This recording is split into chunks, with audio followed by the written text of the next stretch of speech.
Hello दोस्तों, स्वागत है आप सभी का आपके अपने यूट्यूब चैनल मैथ24 में। तो आज हम लोग यूपी डीएलएड द्वितीय सेमेस्टर के मैथ सब्जेक्ट का विस्तृत अध्ययन करेंगे, जिसमें आज हम लोग हल करने वाले हैं पवन सीरीज में दिए गए प्रश्नों को।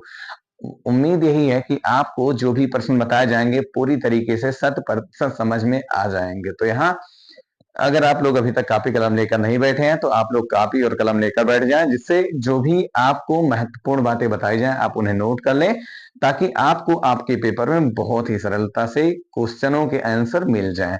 तो यहाँ देखिएगा, इसमें सबसे पहला क्वेश्चन आपको दिया गया है ऋण पूर्णांक संख्या है। तो ऋण पूर्णांक संख्या समझने से पहले आपको ये समझना होगा ऋण पूर्णांक है क्या। तो चलिए देखते हैं। यहाँ पर आप लोग साथ में नोट करते चलिएगा। अगर आपसे पूछ लिया जाए ऋण पूर्णांक, तो अब आपको ऋण पूर्णांक समझने से पहले यह समझना होगा पूर्णांक क्या है। क्या समझना है? पूर्णांक। तो सबसे पहले हम लोग समझेंगे पूर्णांक को। देखिएगा, पूर्णांक होते क्या है। वह संख्याएं जिनका मान दशमलव में नहीं आता, यानी वह संख्याएं जिनको हल अगर हम लोग करते हैं और उनका मान दशमलव में नहीं आता, तो उन संख्याओं को हम लोग पूर्णांक कहते हैं। नहीं, वह संख्याएं जिनको हल करने पर जो मान प्राप्त होता है वो दशमलव में नहीं होता, तो उसे हम क्या कहते हैं? पूर्णांक। अगर लिखना है तो इसे लिख सकते हैं, वह संख्याएं जिनका मान दशमलव में नहीं आता है, पूर्णांक कहलाते हैं। यानी वह संख्याएं जिनका मान दशमलव में नहीं आता है, उन संख्याओं को हम लोग क्या कहते हैं? पूर्णांक कहते हैं। इतना तो आपको स्पष्ट समझ में आ ही चुका होगा। दोस्तों ध्यान रखिएगा, आपको बहुत ही अच्छे से समझ में आने वाला है। तो यहाँ देखिएगा, जैसे मान लो आपको एक दे दिया गया, तो बताओ एक पूर्णांक है या फिर नहीं है। क्या एक का मान दशमलव में है? जी बिल्कुल नहीं है, एक का मान दशमलव में। तो यहाँ पर एक है, तो यहाँ पर ये दशमलव में नहीं आया, तो आपका ये क्या है? पूर्णांक है। आपसे कहा जाए दो, तो ये भी आपका पूर्णांक ही है। आपसे कहा जाए 10, तो ये भी आपका पूर्णांक है। कहा जाए 120, तो ये भी आपका पूर्णांक है। कहा जाए -5, तो ये भी आपका पूर्णांक है। यहाँ आपसे बात की गई है पूर्णांक की, धन और ऋण की बात नहीं की गई है। तो यहाँ पर आप यही कहेंगे, वह संख्याएं जिनका मान दशमलव में नहीं आता पूर्णांक कहलाते हैं। तो वो दशमलव में ना हो, चाहे वो प्लस में हो और चाहे माइनस में हो, लेकिन बस उनका मान किसमें नहीं होना चाहिए? दशमलव में नहीं होना चाहिए।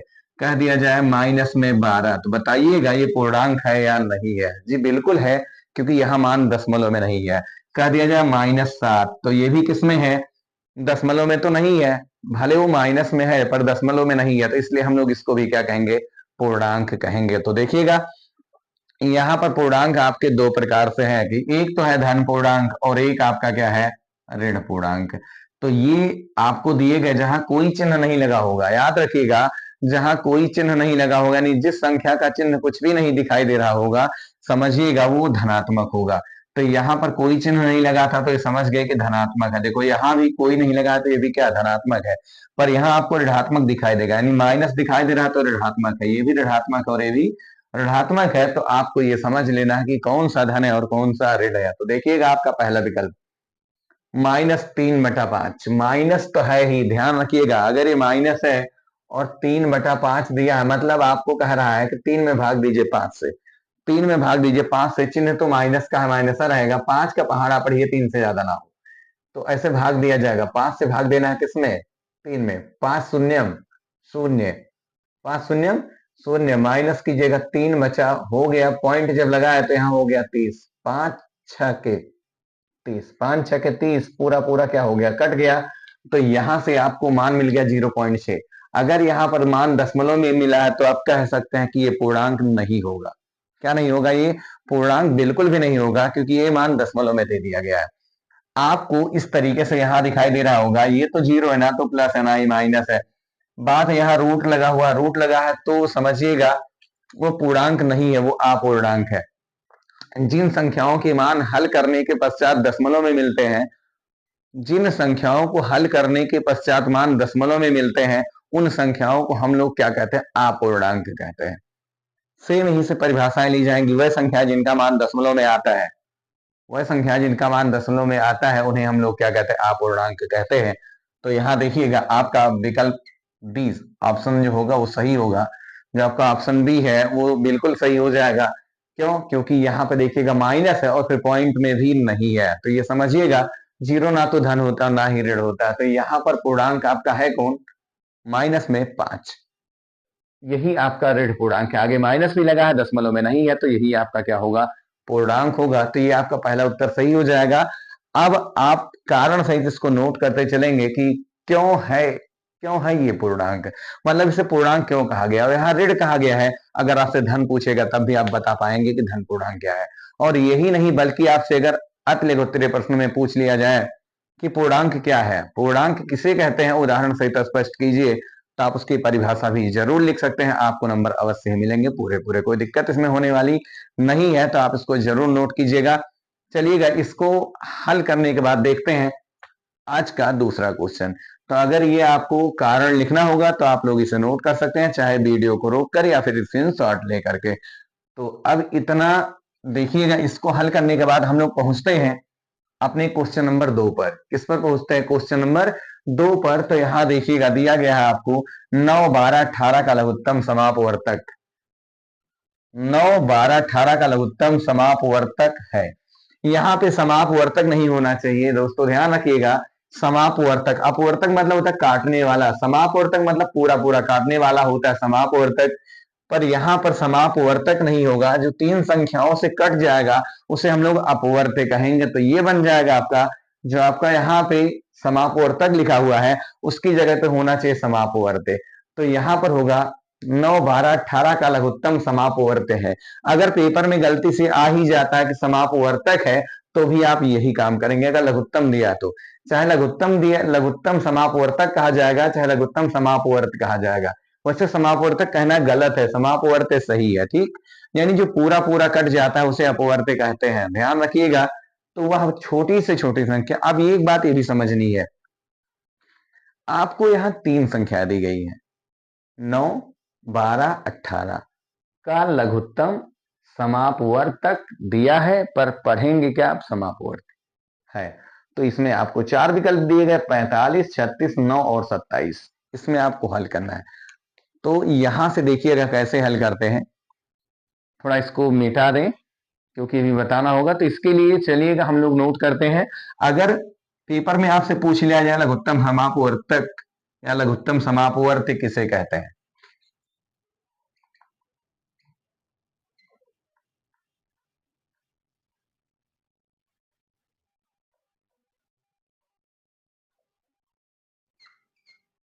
अगर आपसे पूछ लिया जाए लघुत्तम समापवर्त्य किसे कहते हैं, तो थोड़ा ध्यान से सुनने का कोशिश कीजिएगा और साथ में नोट करते हुए चलिएगा। लघुत्तम मतलब होता है छोटी से छोटा, चाहे छोटी से छोटी। तो कहेंगे वह छोटी से छोटी संख्या, वह छोटी से छोटी संख्या जो दी गई संख्याओं से पूरा पूरा विभाजित हो जाती है।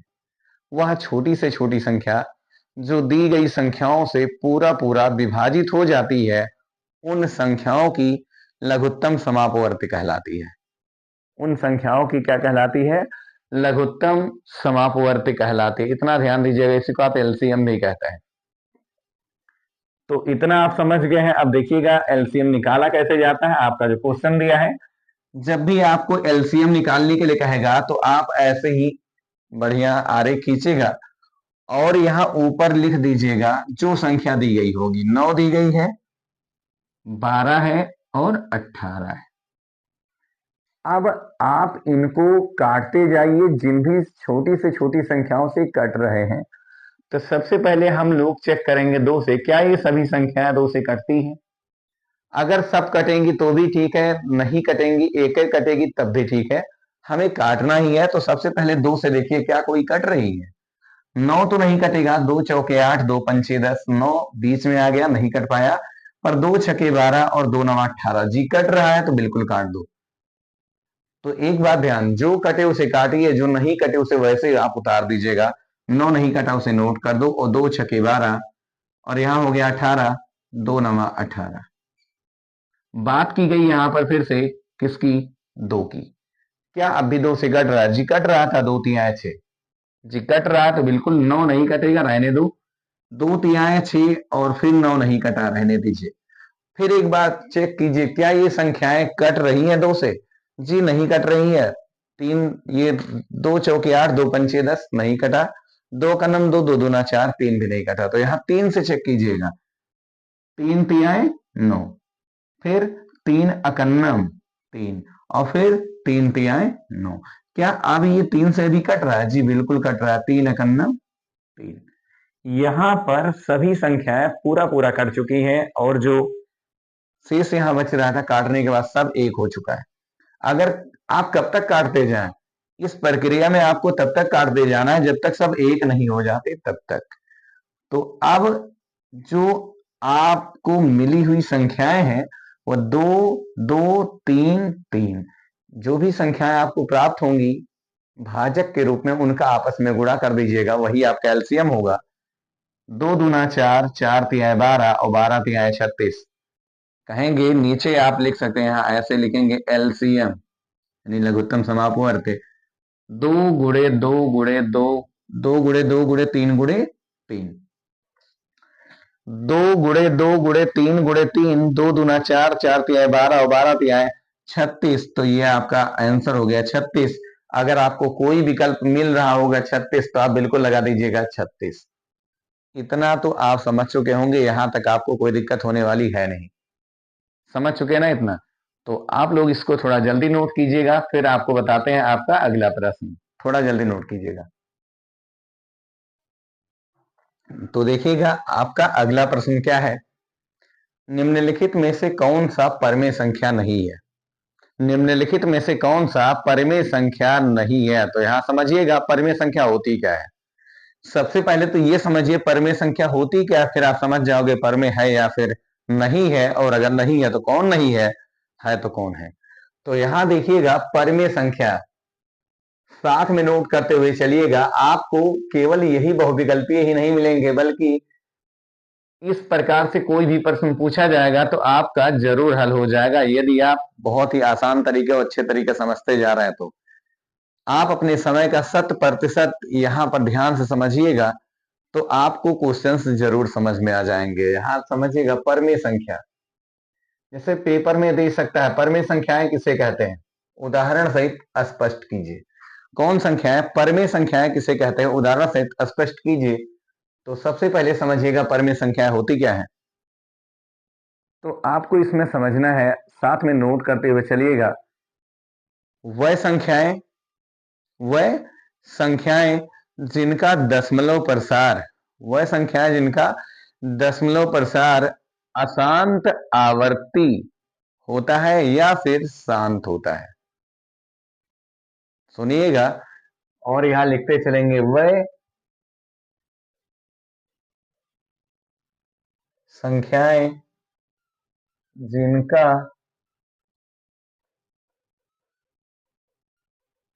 दशमलव प्रसार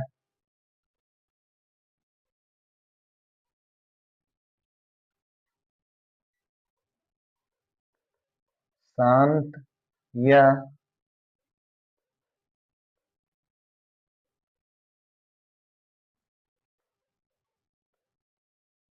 अशांत आवर्ती होता है।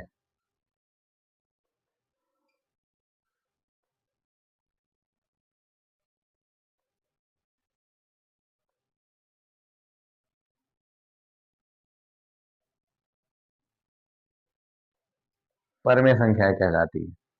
ध्यान रखिएगा, वह संख्याएं जिनका दशमलव प्रसार शांत या अशांत आवर्ती होता है, कौन सी संख्याएं कहलाती हैं?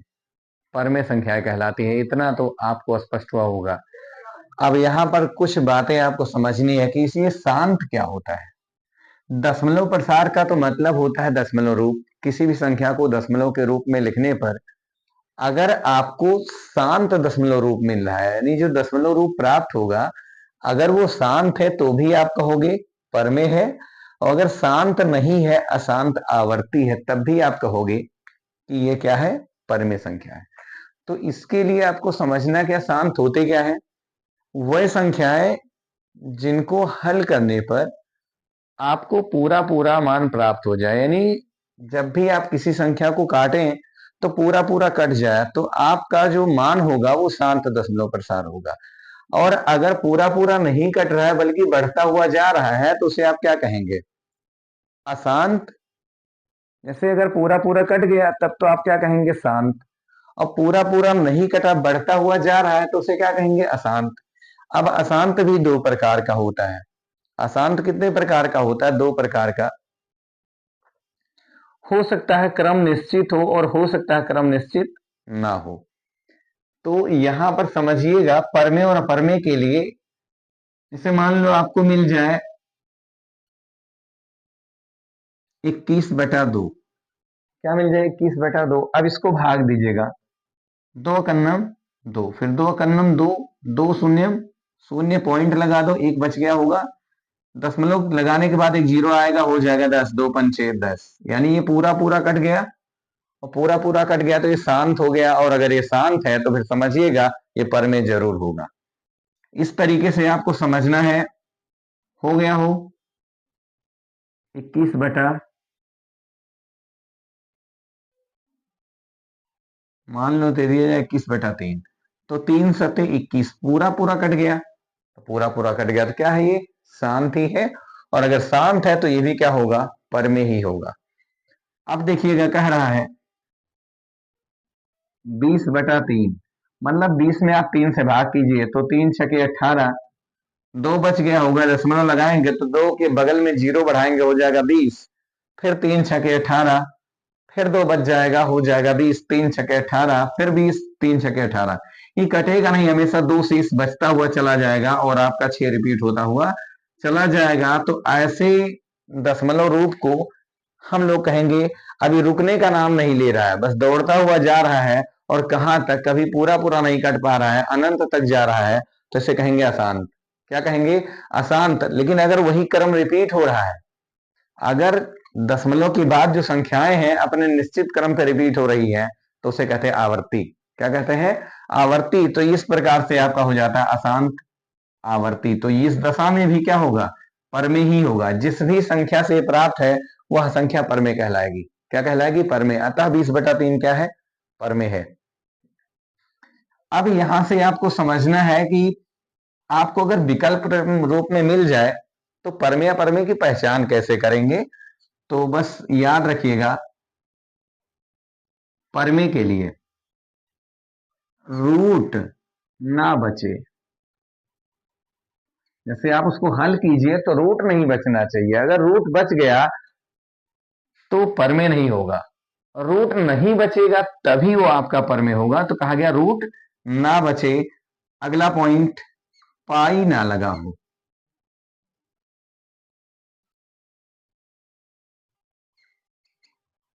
पाई ना लगा हो।